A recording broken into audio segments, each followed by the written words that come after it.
Hello guys, welcome back my YouTube channel. मैं हूं आपके साथ फिरोज। 2022 गया, 2023 आ गया। एक बार नजर डालते हैं वादावीर या फिर कह लो घोषणा पत्र नरेंद्र मोदी के उन वादों पर जो करके भूल गए हैं।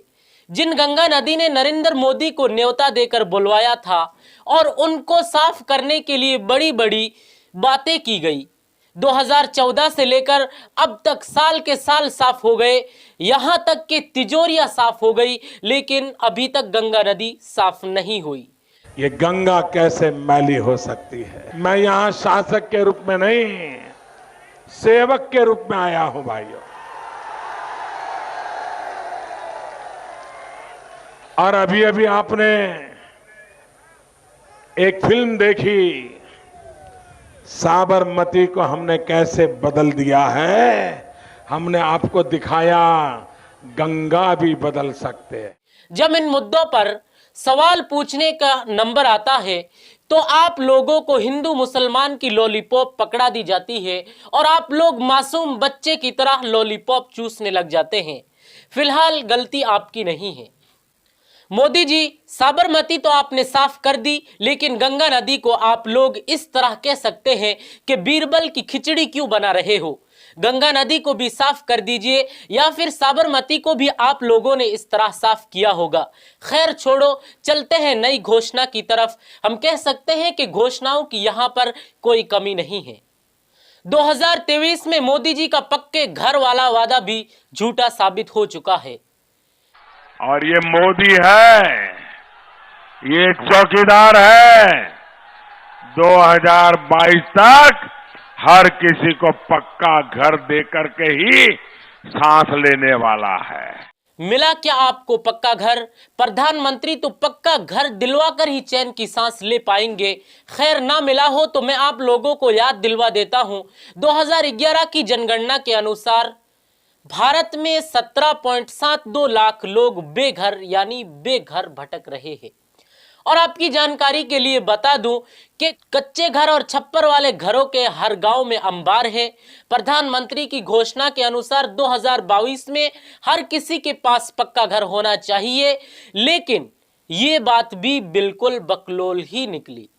आगे की घोषणा आप सुनिए, आप लोगों को बहुत आनंद आएगा, लेकिन आप लोग सुनकर आनंद ही ले सकते हो। इस घोषणाओं से हमें कोई फायदा नहीं होने वाला है।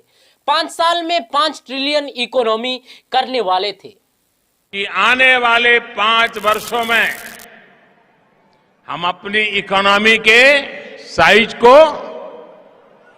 2 गुना करने का प्रयास करेंगे। $5 ट्रिलियन आज एक टारगेट उसको हमारे सामने हमने रखा है। लेकिन समझ नहीं आ रहा है कि 5 साल कब खत्म होंगे। दोस्तों, 5 ट्रिलियन तो छोड़ो, डॉलर मोदी जी के महान शासनकाल में 80 रुपए से ऊपर जा रहे हैं। लेकिन मूर्खता की भी हद होती है। अंधभक्तों का कहना है कि ये तो रुपया नीचे नहीं जा रहा है, ये तो डॉलर मजबूत होता है। ऐसी बातों पर वास्तव में हंसी आती है और ये बातें वास्तव में हंसी की पात्र है। डॉलर की बात आ गई है तो डॉलर के लिए तो हमारे प्रधानमंत्री कितने चिंतित थे, कितने बड़े डॉलर विशेषज्ञ थे, इनको भी आप सुन लीजिए। कि आज अकेला हिंदुस्तान का रुपया डॉलर के मुकाबले गिरता ही चला गया, गिरता ही चला गया। और क्यों चला गया? हाँ, वही तो हम पूछ रहे हैं कि क्यों गिर रहा है रुपया। खैर छोड़ो, आगे की घोषणा की तरफ चलते हैं। प्रधानमंत्री ने यहां की मासूम जनता यानी किसानों को भी बहुत सारी लॉलीपॉप पकड़ा रखी थी 2022 में।